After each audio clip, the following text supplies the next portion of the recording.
ನಮಸ್ಕಾರ. ಅವರೆಕಾಳು ಪ್ರಿಯರಿಗೋಸ್ಕರ ನಾನಿವತ್ತು ಹಿತ್ಕವರೆ ಕಾಳಿನ ಇಡ್ಲಿ ಮಾಡಿ ತೋರಿಸ್ತಾ ಇದ್ದೀನಿ. ಅಕ್ಕಿ ತರಿ ಉದ್ದಿನಬೇಳೆ ಹಾಕಿ ಹುದುಗ್ ಬರೆಸಿ ಆಮೇಲೆ ಹಿತ್ಕವರೆ ಬೇಳೆ ಹಾಕಿ ಇಡ್ಲಿ ಮಾಡೋದಿದು. ಸೋಡಾ ಹಾಕದೇ ಹುದುಗ್ ಬರೆಸಿ ಮಾಡ್ತಾಯಿದ್ದೀನಿ. ಇಡ್ಲಿ ಮೃದುವಾಗಿ ಆಗುತ್ತೆ. ಹಿತ್ಕವರೆ ಕಾಳು ನೋಡಿ ಯಾರ್ಯಾರಿಗೆ ಬಾಯಲ್ಲಿ ನೀರು ಬರ್ತಾಯಿದೆ ನಂಗೆ ಕಮೆಂಟ್ ಮಾಡಿ ಹೇಳಿ. ಈಗ ಹೇಗೆ ಮಾಡೋದು ಅಂತ ನೋಡೋಣ. ಇದಕ್ಕೆ ಒಂದು ಬಟ್ಲು ನಾನು ಉದ್ದಿನಬೇಳೆ ತೊಗೊಂಡಿದ್ದೀನಿ.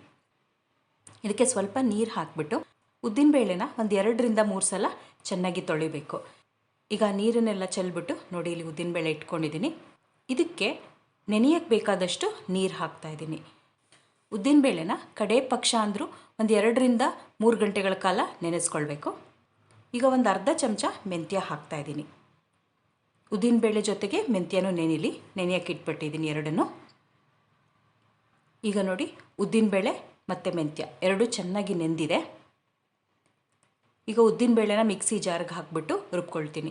ಯಾವುದೇ ಇಡ್ಲಿ ದೋಸೆ ಚೆನ್ನಾಗಿ ಆಗಬೇಕು ಅಂದರೆ ಅದು ಚೆನ್ನಾಗಿ ಹುದುಗ್ ಬರಬೇಕು. ಉದ್ದಿನಬೇಳೆ ಎಷ್ಟು ಹುದುಗ್ ಬರುತ್ತೋ ಅಷ್ಟು ಚೆನ್ನಾಗಿ ಇಡ್ಲಿ ದೋಸೆ ಆಗುತ್ತೆ.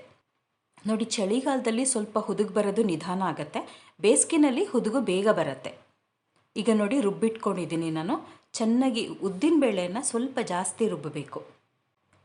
ಈಗ ನಾನು ಅಕ್ಕಿ ತರಿ ತೊಗೊಂಡಿದ್ದೀನಿ. ಅಕ್ಕಿ ತರಿನ 3 ಬಟ್ಲು ತೊಗೊಂಡಿದ್ದೀನಿ. 1 ಬಟ್ಲು ಉದ್ದಿನಬೇಳೆಗೆ 3 ಬಟ್ಲು ಅಕ್ಕಿ ತರಿ ತೊಗೊಂಡಿದ್ದೀನಿ. ಈ ಅಕ್ಕಿ ತರಿ ನೀವು ಬೇಕಾದ್ರೆ ಮನೆಯಲ್ಲೂ ಮಾಡಬಹುದು, ಇಲ್ಲ ಅಂಗಡಿಯಿಂದನೂ ತರಬಹುದು. ನಾನು ಅಂಗಡಿಯಿಂದ ತಂದಿರೋ ಅಕ್ಕಿ ತರಿ ಉಪಯೋಗಿಸ್ತಾ ಇದ್ದೀನಿ.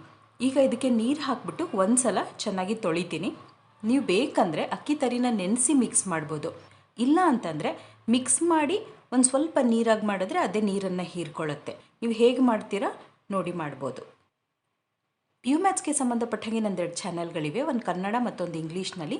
ಲಿಂಕ್ ಡಿಸ್ಕ್ರಿಪ್ಷನ್ ಬಾಕ್ಸ್ನಲ್ಲಿ ಪಿಂಡ್ ಕಮೆಂಟಲ್ಲಿ ಕೊಟ್ಟಿರ್ತೀನಿ, ಬೇಕಾದರೆ ಒಂದು ಸಲ ನೋಡಿ. ಈಗ ಇದನ್ನು ತೊಳೆದಿದ್ದಾಯಿತು.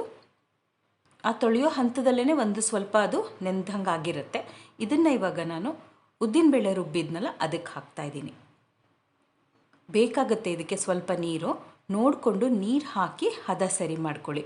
ಇದನ್ನು ಚೆನ್ನಾಗಿ ಮಿಕ್ಸ್ ಮಾಡ್ಕೊಳ್ಬೇಕು. ಇವಾಗ ಅಕಸ್ಮಾತ್ ಇವಾಗ ನೀವು ಚಳಿಗಾಲದಲ್ಲಿ ಮಾಡ್ತಾಯಿದ್ದೀನಿ ಅದು ಹುದುಗ್ ಬರಲ್ಲ ಅಂತಂದರೆ ನೀವು ಒಂದು 1/4 ಬಟ್ಲು ಅಥವಾ ಒಂದು ಅರ್ಧ ಬಟ್ಲು ತೆಳು ಅವಲಕ್ಕಿನ ಉದ್ದಿನಬೇಳೆ ಜೊತೆ ರುಬ್ಬಕ್ಕೆ ಹಾಕ್ಕೊಳ್ಬಹುದು. ಆವಾಗ ಚೆನ್ನಾಗಿ ಹುದುಗ್ ಬರುತ್ತೆ.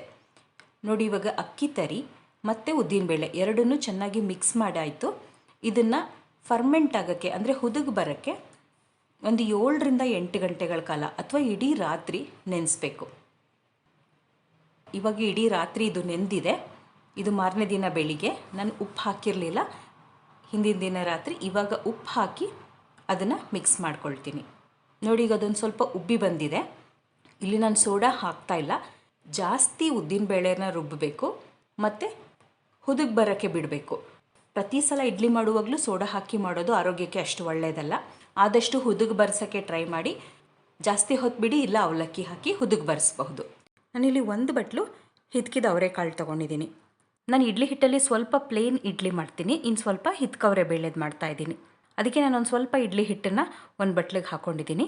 ಇದಕ್ಕೆ ಸ್ವಲ್ಪ ಸಣ್ಣದಾಗಿ ಹೆಚ್ಚಿರೋ ಕೊತ್ತಂಬರಿ ಸೊಪ್ಪು ಹಾಕ್ತಾಯಿದ್ದೀನಿ, ಮತ್ತು ಹಿತ್ಕಿದ ಅವರೆಕಾಳು ಹಾಕ್ತಾಯಿದ್ದೀನಿ, ಮತ್ತು ಸ್ವಲ್ಪ ಹಸಿ ಕಾಯಿ ತುರಿ ಹಾಕ್ತಾಯಿದ್ದೀನಿ, ಮತ್ತು 1-2 ಸಣ್ಣದಾಗಿ ಹೆಚ್ಚಿರೋ ಹಸಿ ಮೆಣಸಿನ್ಕಾಯಿ ಹಾಕ್ತಾಯಿದ್ದೀನಿ. ನೀವು ಹಿಟ್ಟು ಎಷ್ಟು ತೊಗೊಂಡಿದ್ದೀರಾ ಅಥವಾ ಎಷ್ಟು ಇಡ್ಲಿ ಮಾಡಬೇಕು ಅಂತ ನೋಡಿಕೊಂಡು ಹಿತ್ಕವರೆ ಕಾಳು ಎಷ್ಟು ಬೇಕು ತೊಗೊಳ್ಬೋದು. ಈಗ ಇದನ್ನೆಲ್ಲ ಸರಿಯಾಗಿ ಕಲಿಸ್ಕೊಳ್ಬೇಕು. ರುಚಿಗೆ ಉಪ್ಪು ಹಾಕ್ತಾಯಿದ್ದೀನಿ.